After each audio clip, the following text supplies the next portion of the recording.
Abogado en Casa, todos los lunes a partir de las 6 de la tarde. Programa exclusivo de ATV, tu canal, nuestro canal.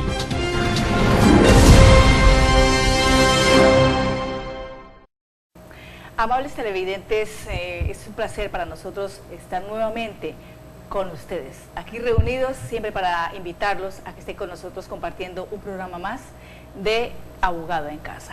Hoy especialmente tenemos al doctor Said Martín Pérez, que nos ha venido acompañando, y también tenemos un importante tema para tratarlo con ustedes. Ha sido también además por solicitud de nuestros televidentes, así que le damos la bienvenida, doctor Said. Luzma, muy buenas, ¿cómo me le acaba de ir? Y a ustedes, amable audiencia, muy encantado de estar con ustedes nuevamente. Y aquí, dispuesto a transmitir un poco mi experiencia y mi formación y mis conocimientos en la medida de que contribuyan de pronto a solucionar alguno que otro problema que pueda tener o inquietud que pueda tener la gente en su casa. Los televidentes están muy atentos a este programa porque hoy tenemos el tema del contrato de arrendamiento. Entonces, doctor Said, vamos a entrar en materia de nuestro importante tema y empecemos, ¿qué es un contrato de arrendamiento? Bueno, mira, Luzma, como un prólogo al concepto de qué es el contrato de arrendamiento, tenemos que referirnos a lo que es el derecho de propiedad. El derecho de propiedad está integrado por tres elementos, que es el usar, el gozar y el disponer. Cuando una persona es dueña de un determinado bien, están íncitos dentro de ese concepto de propiedad esos tres elementos. Cuando se hace un contrato de arrendamiento, es porque el propietario de ese bien le transfiere a otro la posibilidad de usar ese bien. Entonces, para usar este concepto de propiedad frente al contrato de arrendamiento, tendremos que decir que el contrato de arrendamiento es el acto por medio del cual una persona faculta a otra para que haga uso de un determinado bien. Es decir, le transfiere la facultad de usarlo. El propietario le entrega ese bien para que lo use. Ese acuerdo de voluntades es lo que se denomina contrato de arrendamiento, donde existen dos partes: el propietario o dueño del bien que se arrienda, que se denomina arrendador, y la otra parte, que es el que se denomina el arrendatario. Y ese acuerdo de voluntades, como todo, pues debe tener un marco general de unas condiciones especiales sobre cómo se va a reglamentar o cómo se va a regir ese contrato de arrendamiento. Bueno, tenemos conocimiento que hay dos o cuántas clases de arrendamientos hay. El arrendamiento comercial, el arrendamiento de vivienda. A ver, mira. O habitacional. Bueno, mira, en términos reales lo que existe o la diferenciación básica es en lo que tiene que ver con el uso del bien para el cual esté destinado. Entonces, normalmente se habla del uso de vivienda, el arrendamiento de vivienda, pero también hay un arrendamiento que es cuando se arrienda un bien con fines netamente comerciales. Entonces son dos conceptos diferentes y obviamente tienen una reglamentación y una especialidad diferente. Entonces, dentro de eso, por ejemplo, antes de adentrarnos a mirar, hablemos del arrendamiento desde el punto de vista, llamémoslo civil, para diferenciarlo del otro arrendamiento que es de carácter comercial. Es decir, que al de vivienda lo vamos a llamar civil. Exactamente. Dentro de ese concepto del arrendamiento civil, podemos encontrar el arrendamiento para vivienda, podemos encontrar también algo que es muy usual, que es el arrendamiento por el término de una cosecha.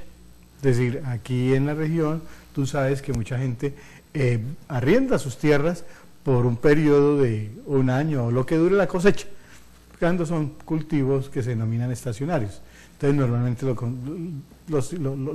dan en arrendamiento por un semestre, 2 semestres o un periodo mucho más largo. Como también los arrendamientos de maquinaria, de muchos inmuebles, Sí. inmuebles, ¿no? No, a ver, ponle cuidado. Tratándose de bienes, hay que tener claro, hay unos bienes que son los que están fijos en la tierra. Esos son bienes inmuebles, llámese casas, fincas, y hay algunos que por ley, se entienden también inmuebles, aun cuando no son inmuebles.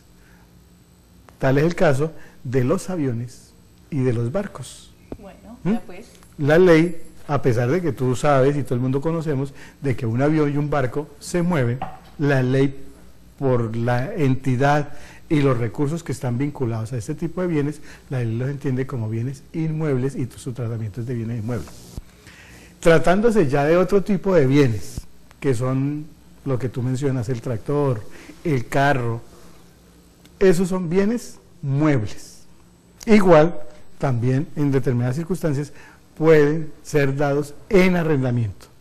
Y entonces volvemos a repetir, ¿qué es el contrato de arrendamiento? La facultad que le transfiere el dueño de un bien a otra persona para que lo use. ¿Y en qué condiciones? Normalmente se deben establecer condiciones de duración. ¿Cuánto tiempo va a durar ese contrato de arrendamiento? Eso en términos reales significa yo por cuánto tiempo voy a usar el bien que tú me entregaste. Eso es importante determinarlo porque de allí surge la obligación de devolver ese inmueble o ese bien de que se haya dado en arrendamiento. Entonces, primera condición, la duración. Normalmente esa duración se establece en meses, años y eventualmente en días, porque tú sabes que todo esto tiene un contenido económico. Antes de que avancemos en esa parte, los contratos, hay unos que el arrendatario o el arrendador, cualquiera de los dos, se compromete a elaborarlo, ¿cierto? Ese es especialmente con las características, las condiciones de las dos partes, ¿cierto? De acuerdo. Pero hay otro contrato que ya viene en formato. ¿Cuál de los dos es mejor y siempre hay que hacer un contrato por escrito, verdad? Mira, eso es como cuando tú dices, ¿qué me gusta más? ¿Comprar un vestido ya hecho o comprarme un vestido que me lo hagan a mi medida? Indudablemente tiene una relación de costo-beneficio, porque si tú vas a un almacén ya encuentras un vestido elaborado y te lo miden y listo, si te gusta lo compras y para de contar. Pero si tú vas donde tu modelo, a mi gusto y mis condiciones. Y entonces, pues allí te toman tus medidas y te lo hacen perfectamente a la medida. Entonces, en esas circunstancias, digamos que te queda mejor porque está visto y está proporcionado de acuerdo a tu estructura. Cuando tú usas un modelo de contrato, son modelos pro forma que son elaborados con la idea de servir en cualquier circunstancia. Pero es decir, ese modelo no prevé la particularidad. Entonces, lo aconsejable es, bien puede usar el modelo, ni más faltaba, puede usarlo, pero la idea es que un contrato se haga sobre medidas y se prevean las reales circunstancias que van a regular las relaciones en relación con ese contrato. ¿Para qué? Para decir, eso no lo previmos, eso no lo tenía el modelo pro forma, o simplemente se pasó por alto. ¿Por qué? Porque la modelo pro forma no lo hizo. Entonces, en esas condiciones, entre usar uno o lo otro, pues lo aconsejable es que ese documento, bien sea el uno o el otro, contenga, uno, los requisitos mínimos que exige la ley para la validez de ese contrato. Y dos, que realmente establezca o contenga las condiciones reales sobre las cuales estamos nosotros realizando el negocio denominado arrendamiento. Entonces, ya dijimos, uno, la duración. Dijimos igualmente la duración en la medida en que una vez vencido el término, da lugar a devolver el bien. Sí, El bien. Ese término también es muy importante porque en la medida en que agotado el término, hay algunos contratos que se prevé que se renuevan de manera automática cuando las partes guardan silencio sobre la terminación. Entonces, por decir algo, se establece que un contrato de arrendamiento debe terminar el día 10 de marzo del año 2015, pero ninguna de las personas, de las partes que están integrando el contrato, dicen algo. Entonces, en esas condiciones, ¿qué pasa? Que la ley prevé que ese contrato se renueva y se prolonga en el tiempo en las mismas condiciones en que se había acordado. En que de un comienzo se firmó. Claro, pero ahí viene el primer motivo de discordia que la gente debe prever. Y es que es posible que el año pasado yo cobrara un canon de arrendamiento. Y el canon de arrendamiento para este año puede ser superior. Los aumentos en los arrendamientos. Exactamente. Entonces, si la gente no está atenta al desarrollo del contrato, bien puede suceder que si no previeron un aumento, pues van a generar inconformidad y problemas en el desarrollo. En ese orden de ideas, por ejemplo, cuando se trata de arrendamiento de bienes inmuebles para vivienda, verbo y gracia, la casa, el apartamento, son aspectos que están reglamentados por ley y se ha establecido unas condiciones en las cuales se puede generar y pactar un incremento de manera anticipada. Y normalmente ese incremento está determinado por la variación de lo que se conoce como el índice de precios del consumidor vigente durante el periodo anterior. Entonces, en esas circunstancias, aun cuando las personas no estuvieron atentas a decidir si se prorrogaba o no el contrato, la ley ya operó por ese hecho. Ya se prorrogó, se prolongó en el tiempo y por efecto de esa prórroga automática, el canon de arrendamiento se aumentó en una proporción del IPC. ¿Se podría prever de pronto que el arrendador tuvo un olvido y el arrendatario de pronto lo dejó pasar así? ¿O sencillamente se dieron las circunstancias para no acordar el aumento? Bueno, mira, yo soy de la idea de que primero hay un precepto constitucional y es que la buena fe se presume. Entonces digamos que son casos donde de pronto las partes hicieron caso omiso, es decir, el contrato se estaba ejecutando en condiciones normales, el inquilino no tenía interés, ni tenía intención, ni deseo de irse, y el arrendador tampoco tenía intención de buscar un nuevo inquilino. Entonces se prolongó. Por eso es que hay que ser previsivos en el momento de iniciar la ejecución del contrato. Pero creo que de pronto sí el interés del arrendador de que haya un aumento en el próximo periodo. Eso sí es apenas normal. Es decir, el interés de que se le aumente el arrendamiento, ¿de quién es? Del arrendador, el dueño. Si él no está atento, pues la ley no le va a cubrir a él su olvido, su desidia, su negligencia en la ejecución del contrato. Sí, es verdad. Entonces, y hablando de eso, miramos otro elemento y otro aspecto que hay que tener en cuenta, el valor del canon de arrendamiento. Pero antes de entrar al valor del canon, para ir como en un poco de orden, ¿cuántos o cuáles serían los requisitos o generalmente qué exige un arrendador a un arrendatario?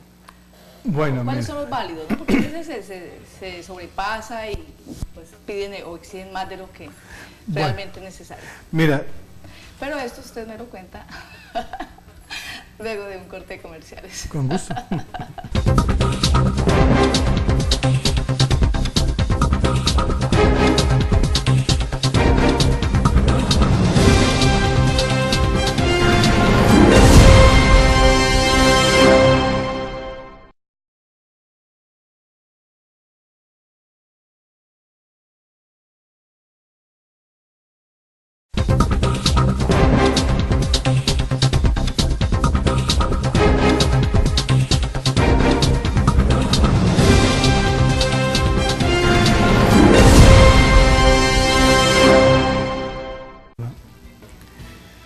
Debemos distinguir dos aspectos. Uno, que es los requisitos del contrato en sí, y otro aspecto, que es lo que se identifica como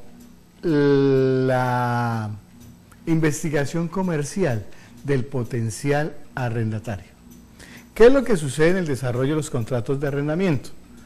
Y eso es una situación desafortunada que se presenta en muchas circunstancias. Y es, ¿qué pasa cuando el inquilino incumple el contrato de arrendamiento? ¿Quién le paga al arrendador ese dinero?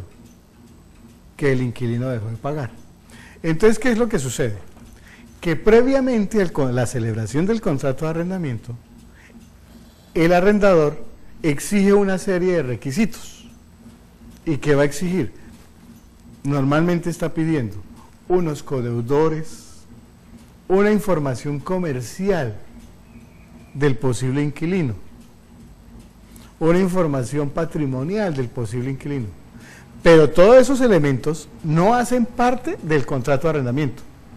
Son requisitos que tiene el arrendador para aquí guardaditos por si el inquilino le incumple.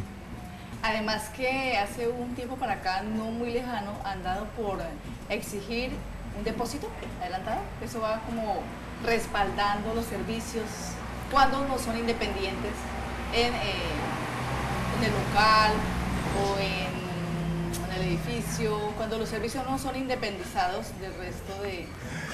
Sí, fíjate que con esa pregunta tú reiteras lo que hemos estado diciendo. Es que el arrendador trata de implementar medidas de seguridad para cubrirse frente a un eventual riesgo. Y ese riesgo del incumplimiento. Entonces, busca una información comercial. Y en el depósito que tú planteas, pues normalmente, ¿qué es lo que sucede? Las empresas de servicio público, agua, luz, gas, televisión, telefonía, facturan mes vencido. Entonces, hay un periodo donde el cual es posible el inquilino se haya ido y la factura del mes que ha ocupado no ha llegado. ¿Y a quién le corresponde el pago? Pues normalmente, o es el inquilino, pero el arrendador que ya no tiene inquilino tendrá que salir a cubrir. Asumirlo. Entonces, con ese propósito es que el arrendador le dice, me hace un depósito para que cuando usted se vaya, yo no le molesto para que usted pague, sino que yo asumo el costo. Inteligente esa jugada, ¿no? Porque es natural y normal. Sí, pues es decir, los negocios, aun cuando el principio general es que los contratos de los negocios se celebran con el propósito claro de cumplirlos, que es un principio de moral comercial, pero en la medida en que la gente tome sus propias seguridades, pues no excede, ¿cierto? Entonces fíjate cómo esos requerimientos como tal no son requisitos del contrato de arrendamiento, sino son información comercial. ¿Para qué? Para que el arrendador te diga si te arriendo. Y ahí viene cuáles son los requisitos. Entonces el requisito normalmente, y volvemos lo que hemos dicho, hay contratos que existen, es decir, el acuerdo de voluntades necesariamente no debe estar documentado, pero lo aconsejable es que siempre esté documentado. Entonces, un contrato de arrendamiento, pues lo aconsejable, el ideal es que esté llevado a una forma escrita, a un modelo escrito, ¿cierto? ¿Qué sucede? Ese escrito debe contener, aparte de lo que hemos dicho, debe estar firmado o suscrito en señal de aceptación del arrendador y del arrendatario.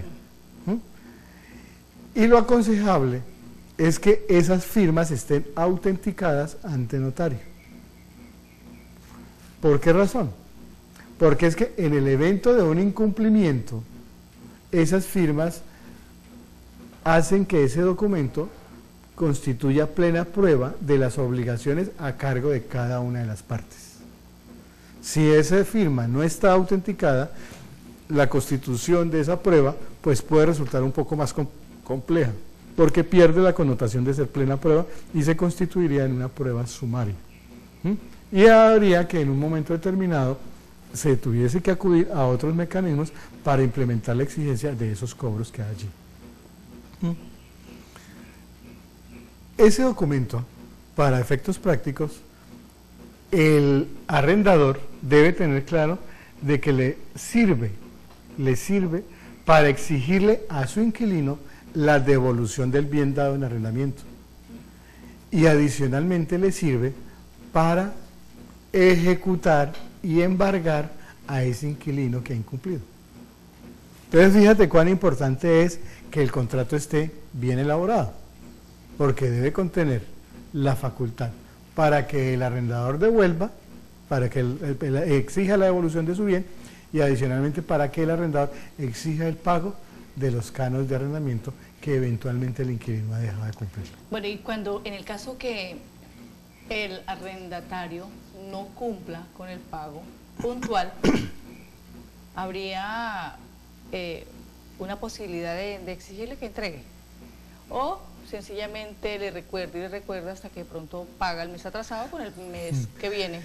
No, mira, la idea de que en un asunto de negocios las cosas se resuelven con buenas palmaditas y un estado de decir sí tranquilo, sí, no funciona. Normalmente en el mundo de los negocios, pues la gente exige el cumplimiento de las obligaciones a cargo de su contraparte. En este caso, pues ni más ni menos el arrendador siente satisfecho sus derechos cuando el inquilino le paga. Si hay un incumplimiento a cargo de ese inquilino, el arrendador está facultado para acudir ante una autoridad judicial, para que, mediante el agotamiento de un trámite especial que se denomina restitución de bien inmueble, un juez ordene la devolución del inmueble. Previo a agotar un oficio que le haga llegar el arrendador, o verbalmente le dice, por favor, cumpla con el arriendo, cúmpleme puntual, la fecha establecida. Se agotan todos estos pasos para luego sí demandar el contrato. No, indudablemente las buenas formas en el desarrollo de una operación comercial nunca sobran. Nunca sobran. El ideal es que no hubiese necesidad de que la gente acuda a una instancia judicial para solucionar este tipo de cosas, sino que por la vía del diálogo y el arreglo directo las partes solucionen ese tipo de conflictos. Pues es más elemental, por ejemplo, si el arrendador sabe que su obligación es tener el inmueble en condiciones de habitabilidad. Te doy un ejemplo. Si hay una teja que está equivocada, que está rota, pues el dueño del inmueble tiene que solucionarlo. No tiene por qué esperar a que su inquilino vaya y haga 1000 cosas para que él vaya y arregle las cosas. Y si el inquilino tiene la certeza de que está ocupando el inmueble, de que lo está usando, de que se está beneficiando de ese uso, pues lo más lógico es que si tiene claro que ese no es bien, es de él, y que debe pagar, pues pague. No habría necesidad de acudir a una instancia. Y si igualmente tiene claro de que el contrato de arrendamiento tuvo un periodo de vigencia en el tiempo, y por X o Y razón no se va a prorrogar, pues devuelve el inmueble. En esas circunstancias, pues no habría lugar a que uno u otro acudan ante un juez para que le cumplan los derechos o le satisfagan las obligaciones pactadas a su favor. En ese caso, cuando ya el arrendatario se queda ahí, como que le dicen, como que no cumple, como que se vuelven esos complicados, ¿llegaría a una instancia de pronto a hacerle lanzamiento? Evidentemente, cuando un inquilino no cumple y ya es pues, reiterativo, porque hubo necesidad de presentar la correspondiente demanda, pues ya la decisión que toma un juez es ordenar la terminación del proceso, declarar que el contrato ha terminado y ordenarle a esa persona para que devuelva el inmueble. Y adicionalmente, con una situación, eso que tú identificas como el lanzamiento, pues es normalmente la facultad que tiene el juez o un comisionado del juez de ir allá a ese sitio y sacar a esa persona del lugar que está ocupando, que es la diligencia traumática que algunas veces vemos, donde pues va un funcionario público, llámese juez de la República o inspector de la policía, donde con el apoyo de la Policía Nacional normalmente tiene que hacer el doloroso e incómodo trámite de sacar a una persona de una vivienda que no le pertenece a raíz de una decisión judicial. Nada aconsejable que se queden ahí por más tiempo del determinado en el contrato, o que por alguna razón de incumplimiento empiecen las diligencias estas tan molestas de ir a estrados judiciales. Para nada recomendable, ¿verdad, doctor Sadi? Lo mejor es cumplir el contrato según las fechas acordadas, o si de pronto en el caso, ha habido casos, doctor Sadi, que se arrienda un local, un edificio, se ubica un negocio ahí, pero resulta que el negocio no dio rendimiento, tal vez mal ubicado, hicieron mal el estudio, y de pronto no cumplen con el contrato, ¿sí? Bueno, yo me voy, no le puedo cumplir, preferiblemente le entrego, le devuelvo su local, su edificio, su mueble y me voy. O sea, no espera terminar el contrato. Es normal y es generosidad del arrendador que le diga listo. Entonces entrégueme porque no le fue bien en su negocio y es preferible que me lo devuelva a que usted siga ahí y no me pueda cumplir con el canon de arrendamiento, por ejemplo. Bueno, mira, ahí hay que conjugar una serie de aspectos. Normalmente cuando una persona monta un negocio, lo hace sobre la perspectiva de que el negocio le va a ir bien. Hay una situación que a veces falla en el montaje de estos negocios. Fíjate que cuando nosotros hablamos aquí de la investigación comercial que hace el arrendador para garantizar que su inquilino le cubra sus obligaciones, cuando una persona monta un negocio debe haber realizado algo que hoy en día es un requisito casi sine qua non en la realización de una operación comercial, y es hacer un estudio de mercado. Ese estudio de mercado es mirar qué tan rentable es el negocio, porque si no sucede lo que tú planteas, imagínate, yo me invento el negocio y voy y pido arrendado tu local. Efectivamente pactamos unas condiciones, esas condiciones pueden ser un año, pero sucede que a los 3 meses me doy cuenta de que el negocio no me da para eso.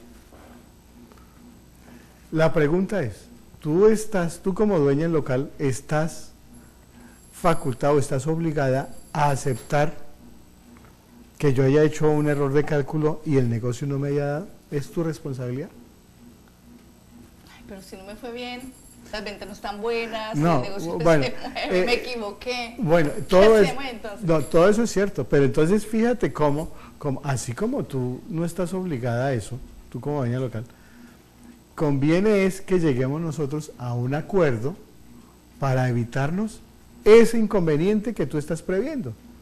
Que si no me está yendo bien el negocio hoy, ¿qué me garantiza de que en 2 meses me esté yendo bien y tenga la capacidad económica para pagarte? Entonces, pero es un aspecto netamente voluntario, es un aspecto acordado, netamente de consenso entre las partes. Bueno, y ahí entonces, cuando no hay consenso entre las partes, habría pues que recurrir al codeudor o al que respalda a este que tomó el arrendamiento. Eso me lo responde luego del comercial.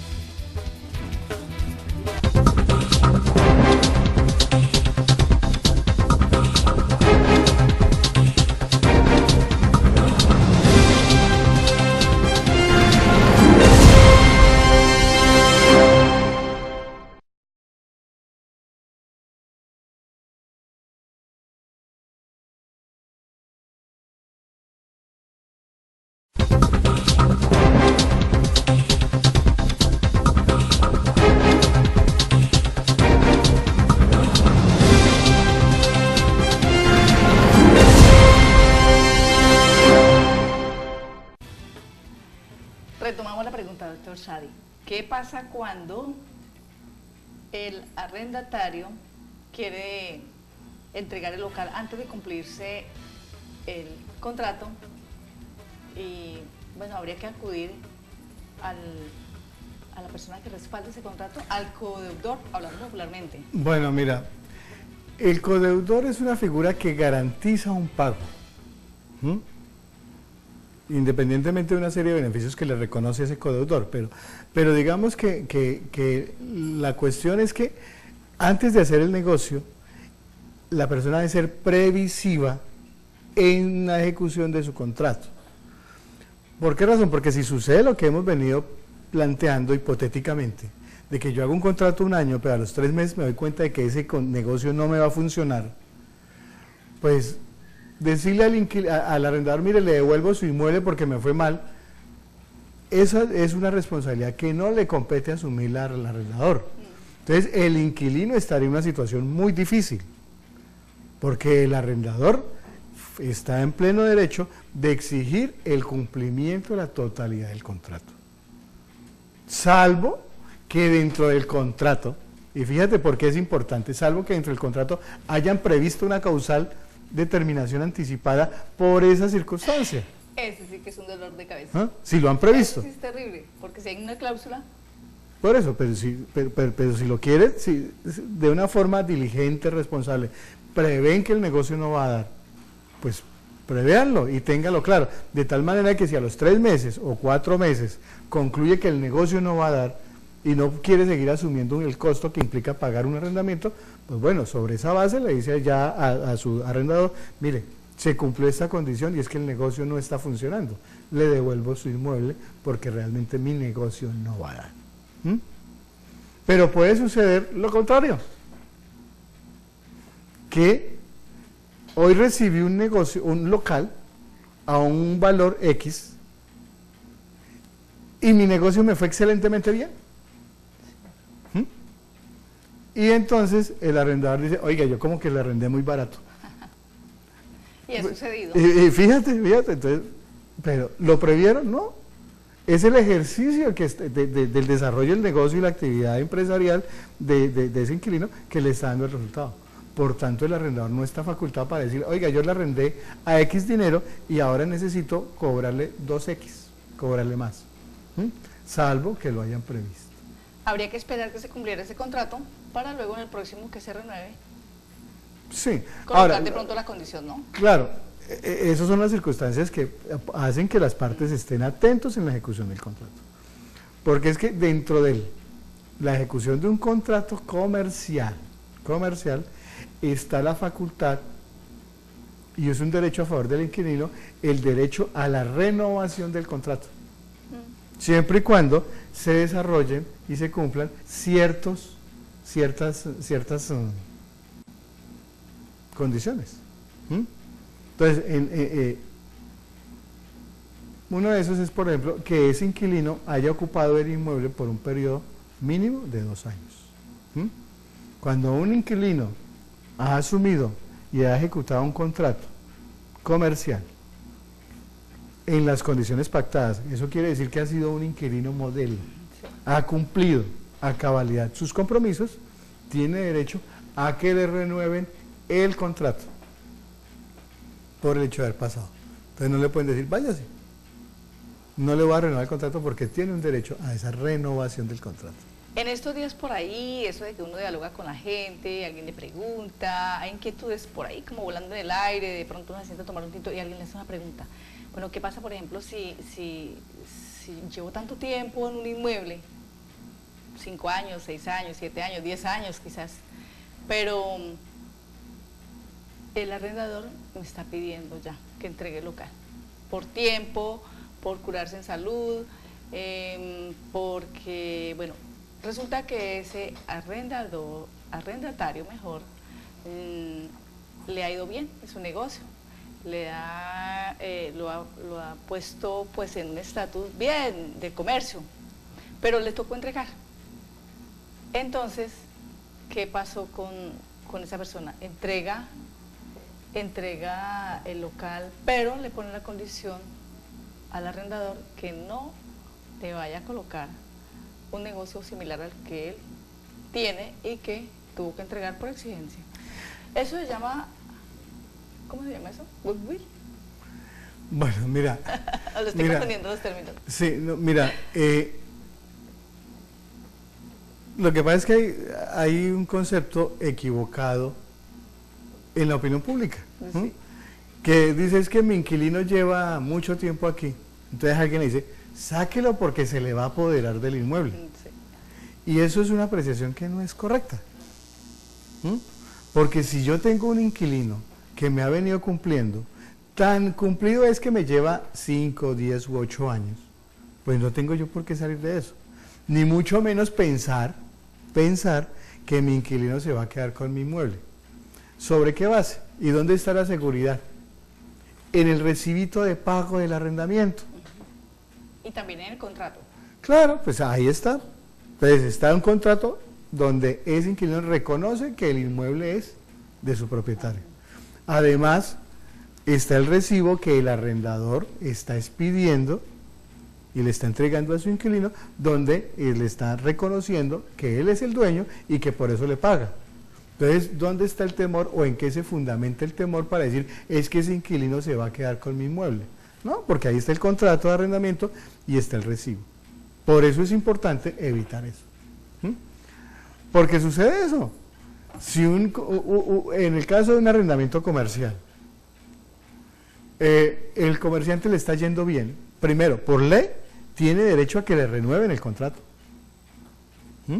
No es que le digan, mire, usted lleva aquí 5 años, pero sucede que ya no lo quiero como inquilino, devuélvame mi inmueble. Y si es el caso de que hay que hacerle mantenimiento, porque pues el dueño del local, del edificio, asume la responsabilidad. Entonces, esa persona debe entregar, debe desocupar mientras tanto, qué sé yo. A ver, fíjate que estamos hablando aquí, lo que tú planteas es en lo que tiene que ver con las reparaciones del inmueble. Y es apenas elemental. Si el arrendador le urge cuidar su inmueble, porque es su deber, es su bien, le urge cuidarlo, hacerle las reparaciones necesarias para que el bien no pierda su valor y cumpla su función, pues el inquilino lo que menos puede hacer es facilitarle a ese arrendador que ingrese al inmueble y que haga las operaciones que necesita hacer. A la larga son operaciones que lo van a beneficiar a él. Sí, es el caso que de pronto hayan acordado que sea el arrendador, el arrendatario quien se encargue de la reparación y pintura, mantenimiento, generalmente sucede, ¿no es? Pues sí, lo que pasa es que, imagínate, si el temor subsiste sin que el inquilino haga mejoras, sin que el inquilino le meta la mano a la estructura de su local, imagínate la mentalidad que podría generar en el momento en que diga, mire, es que voy a cambiar el cielo raso porque es que, mire, el gorgojo lo está deteriorando. Ahí está diciendo, está haciendo una mejora. Entonces, no. Entonces, si lo pueden hacer, pues que lo haga, pero que quede claro que quién lo está haciendo y por cuenta de quién. Doctor Sabin. Pero espérame un segundito, Marina, antes de continuar, que me dejaste entre el tintero lo relacionado con el inmueble de carácter comercial. Exacto. Cuando tú me hablaste de qué pasaba con que tú decías que le imponía la obligación al dueño para que no colocara. No es una obligación que se le impone, es un derecho. A eso popularmente le llaman prima. Yo he escuchado que le dicen claro, prima, ese es una prima ganada por la perduración del negocio. A ver, mira, es un derecho que tiene el comerciante, que es cumplido frente a su arrendador, a quien debe devolverle el inmueble donde está operando su negocio. Entonces ya vimos y ya dijimos de que ese arrendatario tiene derecho a que le garanticen su arrendamiento. Pero si por alguna razón no va más el contrato de arrendamiento, existen prerrogativas a favor de ese inquilino cumplido. Y una de esas prerrogativas es que ese arrendador, bajo un periodo determinado de tiempo, no puede colocar un negocio, o sea, un establecimiento de comercio, similar al de que tenía el inquilino que se va. ¿Por qué razón? Porque con eso le está desviando su clientela y se está beneficiando de la buena imagen y de lo que tú decías, el buen nombre, que es el goodwill de ese comerciante que se vio obligado a dejar. Entonces, puede montar un negocio sustancialmente diferente al que tenía el inquilino en el momento en que se fue. También en determinadas circunstancias se puede hablar de una indemnización de contenido económico, pero eso hay que verlo en cada caso particular. Si el arrendador es necio y arrienda, ¿quién asume la responsabilidad? ¿Quién llega o quién arrienda nuevamente para el mismo negocio? Me imagino que el arrendador. Es un asunto que necesariamente le compete y recae en el arrendador, porque la responsabilidad es de él. Él tiene claro que cuando arrienda un establecimiento o un local comercial, él, en el momento en que celebre el contrato, él está enterado qué tipo de negocio va a funcionar allí. Y por tanto él debe tener claro que por ley está impedido para arrendar para un negocio del señor o de la persona que se acaba de ir. Porque eso, como te digo, se aprovecha de una tradición de X tiempo, y entonces se va a beneficiar de el buen nombre de ese inquilino que ve. Y eso obviamente deteriora los ingresos del inquilino que se ve forzado a irse, bajo el argumento de que se le está desviando la clientela. Incluso es un acto que que de pronto algún día lo trataremos, son actos que constituyen competencia desleal. Y es sancionable económicamente y bastante difícil. Doctor, o sea, definitivamente esto de los contratos de arrendamiento tiene bastante tema, ¿no? Hay bastante cositas como que de buscar para no caer de pronto por ahí en errores y tener complicaciones con los arrendatarios o los arrendatarios con los arrendadores o lo contrario, ¿cierto? Es cuestión de acordar y hacer las cosas bien hechas para protegerse y mutuamente llegar a un acuerdo. Además que tener un buen inquilino es muy importante. Y para el inquilino pues también, porque va a tener estabilidad comercial, ¿no? Un buen inquilino, uno diría, ¿por qué se tiene que ir? No, nada. ¿Cierto? Entonces, cuando las cosas funcionan, pues no hay razón. Hay un aspecto que me parece importante que la opinión pública debe tener claro, y es que hay un contrato que se denomina el leasing, que es muy usual para adquirir vehículos, herramientas de trabajo en el sector agrario, y hoy en día pues también está facultado y autorizado por la Superintendencia Financiera a través de la figura del leasing inmobiliario. Y la persona que acude a un leasing de este estilo no le ve y no le halla la diferencia entre el leasing y un contrato de compraventa. Y cree de manera equivocada que cuando suscribe un leasing está comprando un bien. Y esa idea es equivocada, que lo puede llevar a frustraciones. ¿Por qué? Porque esa figura de leasing es ni más ni menos una figura de contrato de arrendamiento, con una adición, contrato de arrendamiento financiero. Y es que una persona, llámese el locatario, o que para el caso y la figura que hemos llamado aquí en este caso, el inquilino, puede convertirse en dueño del bien que le están dando en arrendamiento, bajo la figura de pagar al final de un periodo determinado lo que se conoce como una opción de compra. Entonces, ¿qué sucede? Y vamos a colocar un ejemplo sobre algo sencillo, un tractor. Normalmente en condiciones, hasta hace un tiempo, la persona iba a un almacén de estos y me decía, me interesa ese tractor. ¿Y qué hacía? Un contrato de compra-venta, les pedían su factura, buscaba su tractor mula y se traía su tractor. ¿Y de quién era el tractor?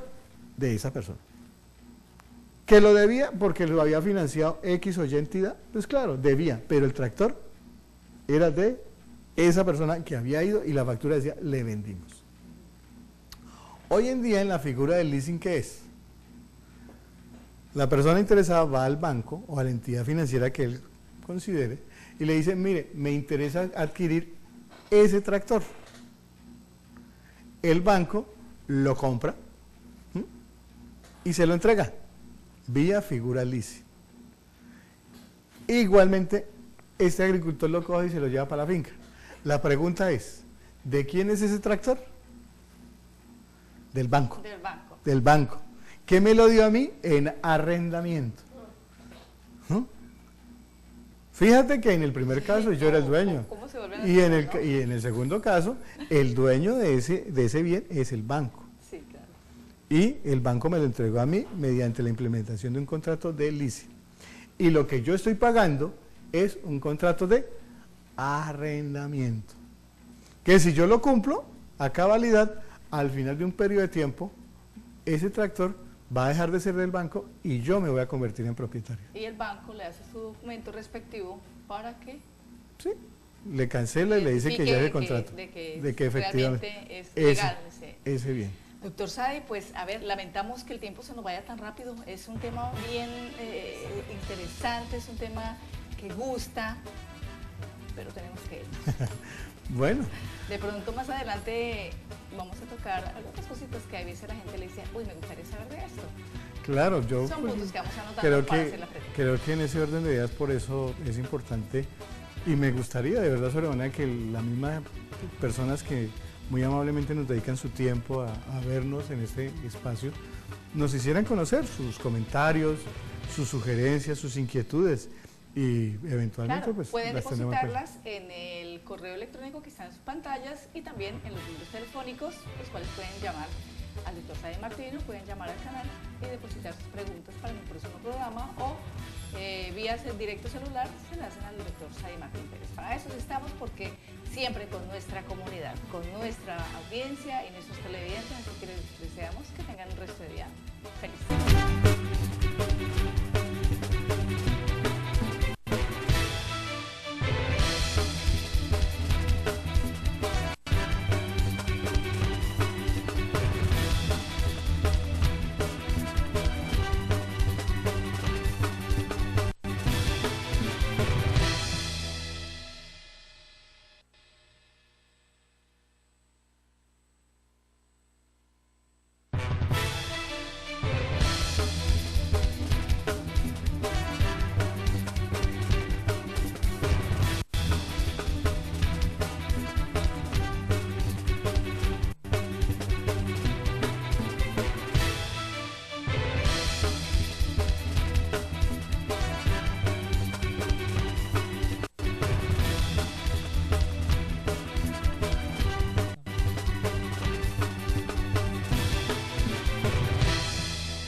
Abogado en Casa, todos los lunes a partir de las 6 de la tarde. Programa exclusivo de ATV, tu canal, nuestro canal.